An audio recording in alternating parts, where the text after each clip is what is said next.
This next play I'm going to do is called The Double Standard. And it sort of went through several titles, and I still really consider this title a working title. I've still never really came up with a title for this play. But anyway, I'm going to read it as The Double Standard, though. It's not poetic enough for me, but anyway, so consider the title of this play that I'm about to read. It's 10 pages long, as a working title. So it's a play in 10 minutes. So it's called The Double Standard. The players: Mr. Mann, employer to Tom and Beth, 50 years old. Tom, accused of sexual harassment, 30 years old. Beth, accuser of sexual harassment, 30 years old. Scene, office. Time, present.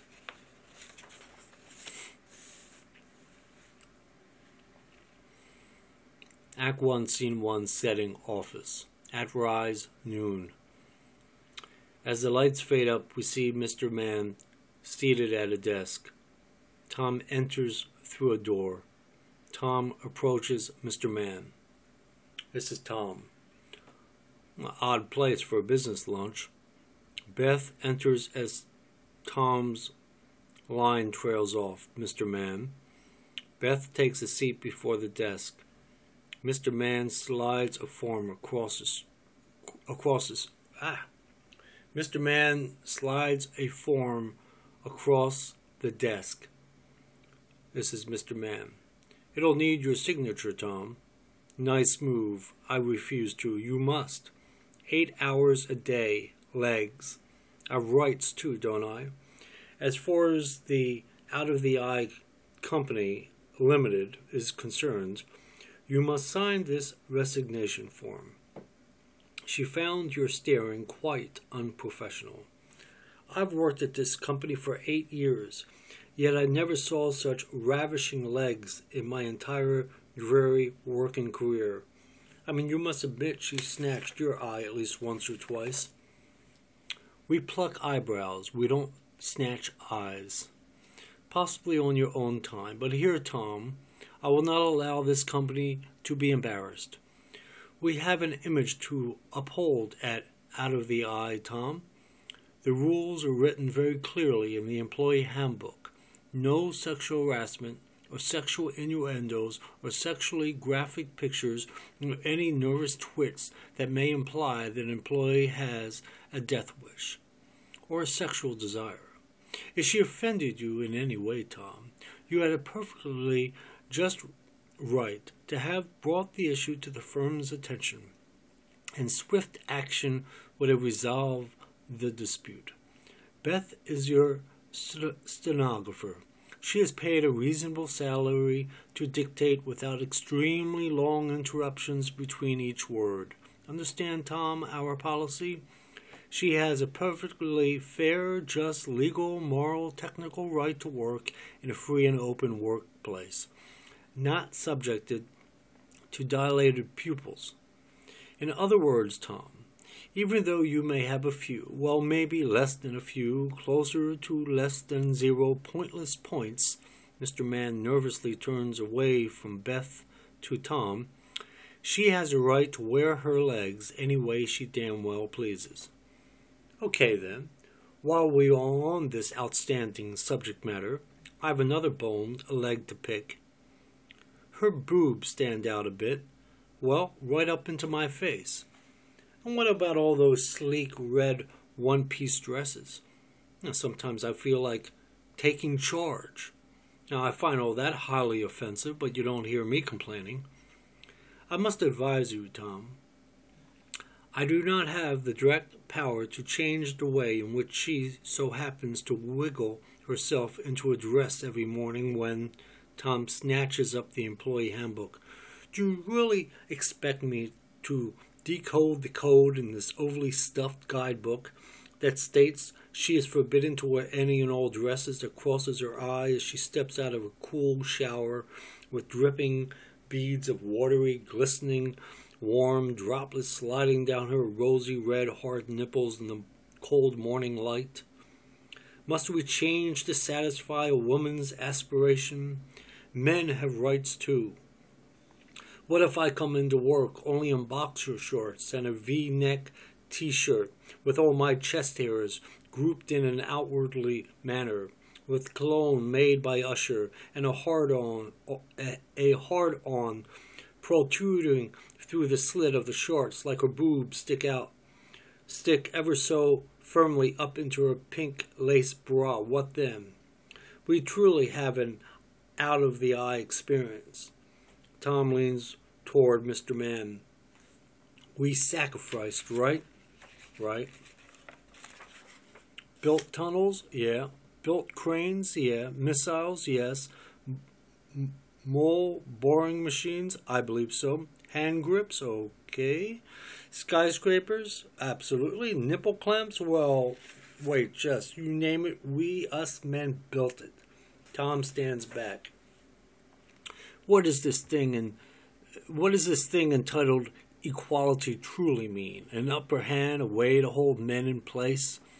To show us men that we are no longer in charge?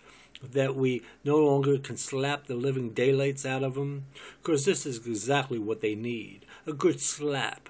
A good kick in that creamy white, ever so lovely, well-rounded tush. And what I do to be a man for once in my life. My father was a man. His father before him was a man. They were men. We are girls. We take it every time where the sun does not shine. Must I bend over backwards so she can climb over me as she kicks every guy's face in on her way to the top? Let us be men. Let us take charge. Let us show who's boss. Let us intimidate. Let us rule. Let them submit. Let them follow us. Let them kneel. Let them fear us. We're men, goddammit. God created man in his own image, not the other way around. Eve is from my rib, not the other way around. God is persistently spoken in terms of his or he or him, never in she or her. We are men. We need to beckon the call. Come now, Mr. Man, you must admit. Admit exactly to what, Tom? Care to grab her hooters or pinch that sweet fine ass of hers? Mr. Mann is ready to inject, but probably the whole firm thought at one time or other. We're men, Mr. Mann. We get the job done. There are goals that are met. We think straight to the punch. There is no gossip. There is no sneaky strategizing. We are never offended by words, slaps, or pin-ups. And we still get the job done on time. It is a man's world, goddammit. Those whores belong in the kitchen, on their backs, popping out more whores and rulers. The Rockefeller and Kennedy families turned this country inside out. But tell me, where are all those Rockefeller and Kennedy women? In bed, in the kitchen, in the day room, in the nursery. Let us bring it back to where it was a simpler time. We knew our places. Children were brought up to respect society, to honor their roles, to carry on tradition, to speak proudly of their names. Please, Mr. Man, for the sheer sake of progression before man is extinct, between women outnumbering men and all those faggot, star-studded, pompous, colorful princesses, what will be left of man, Mr. Man? Who will we become? Who will remember us for who we truly were? Let us make a stand today, right now. And you're damn bloody well right, I'm going to stare. It's part of nature. Well, it's not a part of the Civil Rights Act of 1964, as it's 5. The firm must abide by all existing law, and the Equal Employment Opportunity Commission requested I placed in your full resignation by 5 o'clock this evening, or it's leaked to the press. Mr. Mann leans forward. The sales, Tom. Think of the sales. You're not really afraid of them wusses, or now are you, Mr. Mann? The law. Who is this law? Lobbyists? National Organization of Women? Special interest groups? Senate committees? Subcommittees? consultant firms, hashing it out in back rooms. Come now, Mr. Man. Let's untuck our shirt tails, unzip our flies, and take great pleasure in slapping our secretaries' asses. And Beth says, I've heard just about enough from you. Beth is ready to punch Tom. You pompous, ignoramus, crude, thick-skinned jerk. And away with words. Beth stands up into Tom's face. I will not move forward by the dictates of men. I'll build my own building, my own goddamn skyscrapers, and my own damn empires if I chose to do so. So I stare, made a sly remark every so often. As long as we complete the project on time, isn't this what we get paid for? Your long pauses cost this firm a great deal of money. I come to work. I also find it rather comfortable to wear a dress into work. I just so happen to have a pair of legs. And as far as the law is concerned, the law is our only leverage to a fair wage. Furthermore, I have a right not to just push a vacuum, mop floors, clean dishes, and burp daddy goodnight. This is my choice. Now choice is law, and the law, thank God, you are not above. So either sign this paper or find yourself faced with a highly publicized lawsuit. You just don't care how you do it, do you? Legs, laws, lobbies, you just don't care, do you? As long as you're in charge. If you're not running the show from behind, you're out front. Is this it? Is what? Boobs, movements. You want me on a leash. Lead me wherever, however. We want what you want. Care to part your lips? Beth restrains herself. Lips, money, and power. We still pay, we still obey, always composed. Mustn't ever say it wrong. You decide if the remark was offensive or not. You call the shots. You set the standard. You decide when the game is over. Always in control, manipulating every situation. If your minds don't do it, your legs will. You know we're a sucker for a great pair of legs. We fall for it every time. Reason, Tom, reason. It's what separates us from those that do it when the urge arises. And let me explain something to you that probably, almost certainly, your mother nor a lover ever told you. A woman permits a man to touch her, to caress her, to kiss her, to even be around her. It's when a woman decides, for whatever reason, she cares less, that you can consider yourself fucked. Understand, hothead? I can get under your skin. I can get under your skin a lot easier than I can get under your clothes. You're fucked because I never permitted you to treat me the way all men treat their woman at first. And how is this, toots? Cheap. I am not your whore. Either sign that paper or find yourself in I shall sign your ass with an imprint that screams, fuck me till I spit blood. The pen? Mr. Man, the pen, Tom. Fuck that point. If rape were illegal, you'd get the pointer right, and you'd get a high-heel shoe planted squarely between your balls. You're worse than a bitch, you cunt. All your illegal threats. Fuck you, you bitch. I don't need them. She is close up on Tom. I could hurt you very easily without them. Without who? Mr. Man over there? Congress. The men behind the Iron Curtain. But see, I'm too smart to tempt that big, fat, ugly muscle in that enormous, pretentious, hollow head to direct your tight, lame-ass fist down my warm, wet, well-spoken-for throat. You understand that point? This point? If I get you right, without all your political support, you may actually fear me? No. I fear this. She gives him a karate flip. He lands on his back, looking up at her. Mr. Man peers over the desktop edge. Either sign the resignation form or find yourself in a position other than on your back. She lets go of him. Mr. Man sits. Notate that as a direct threat, Mr. Man. Threat? What threat? About the position. Don't worry yourself sick, Tom. Your position would be filled with a highly recommended applicant. Didn't you just hear what she said? She threatened me. Excuse me. Mr. Man pretends to adjust his hearing aid. Tom uneasily stands. "How is it that I can help you, Tom?" she said. Never mind that. "The pen, Tom." Mr. Mann holds a pen to Tom to sign the form. "Stick it up her tight twat." As Tom crosses to the door, he turns to state, "Asshole." Tom exits with a slam. Beth says, "I only demand the respect I deserve. I do thank you for your understanding, Mr. Mann. Simply complying with current law. I know you are. But I think you may also realize it's the right thing to do." Mr. Mann clears his throat, adjusts his tie. Lights fade out. End of scene 1, end of play. So that's really about sexual harassment in the workplace. And of course I, turn it into somewhat of a black comedy.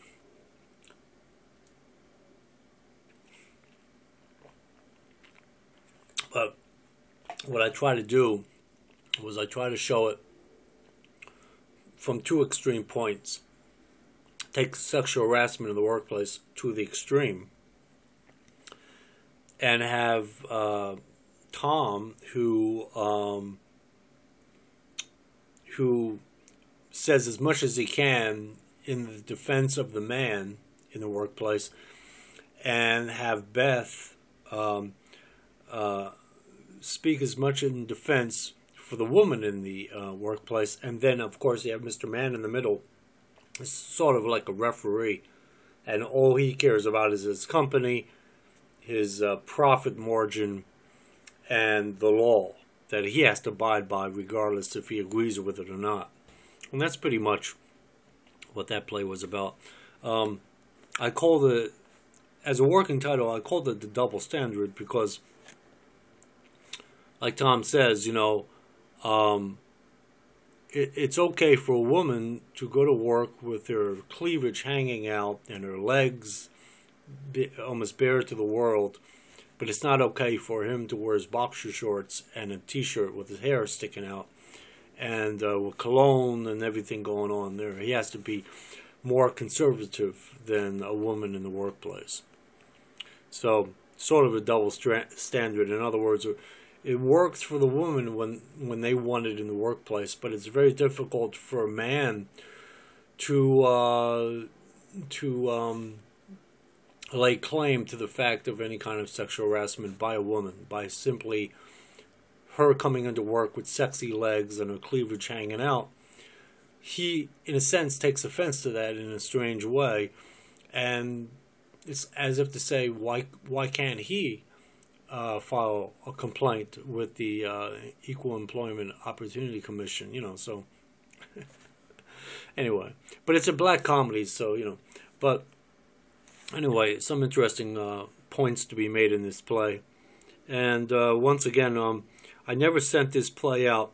I did have, I did send it out in the, this was written in about 1998 or so, 97, 98. I did send it out. It got a cold reading at the first stage in Los Angeles, California, but it didn't go anywhere after that, so I don't even consider it. They sat around a table and apparently they didn't like it because it didn't go anywhere from there. It didn't go a step further from that point. In other words, normally what happens is a literary manager will read your play when it comes in to the theater, or a producing director, and if they like it, they'll give you you get no. I was in New Jersey at the time, and this place is in California, so we talked over the phone. But that's about the extent as far as any kind of conference with me. And they asked me my ideas on it, and I told them. And then what they did was, the next process is to have a cold reading, and then a stage reading. A stage reading is when you actually have the script in hand. You're not wearing any costumes or anything, but you just have the script in hand. You're walking around. Actually, I uploaded it on YouTube the play that I had a stage reading on it, also at First Stage in Los Angeles, California, back in the late '90s, called "Courting Truth," and that was a stage reading, but unfortunately it didn't go past that point. But anyway, then you have a stage reading, and then you have an actual production if it gets past that stage reading. And what also can happen during that time of a cold reading and a stage reading is you could have your play workshopped.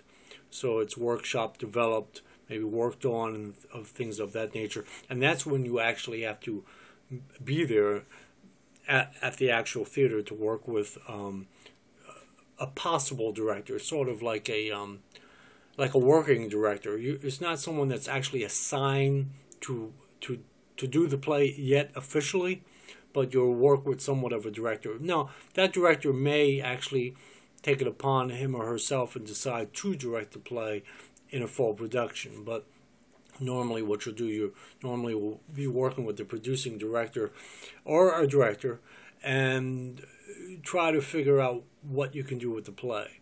And then once it gets past that stage reading, then it goes into full production, and that's when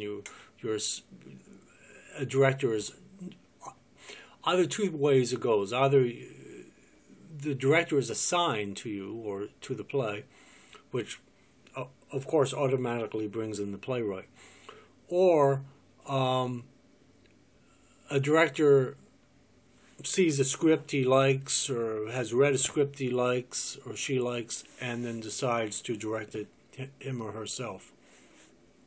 So if you send a play into a theater and a director so happens to get a hold of it, or it's referred to him to read, and he likes it or she likes it, then she could direct it, or he can direct it right off the bat. So,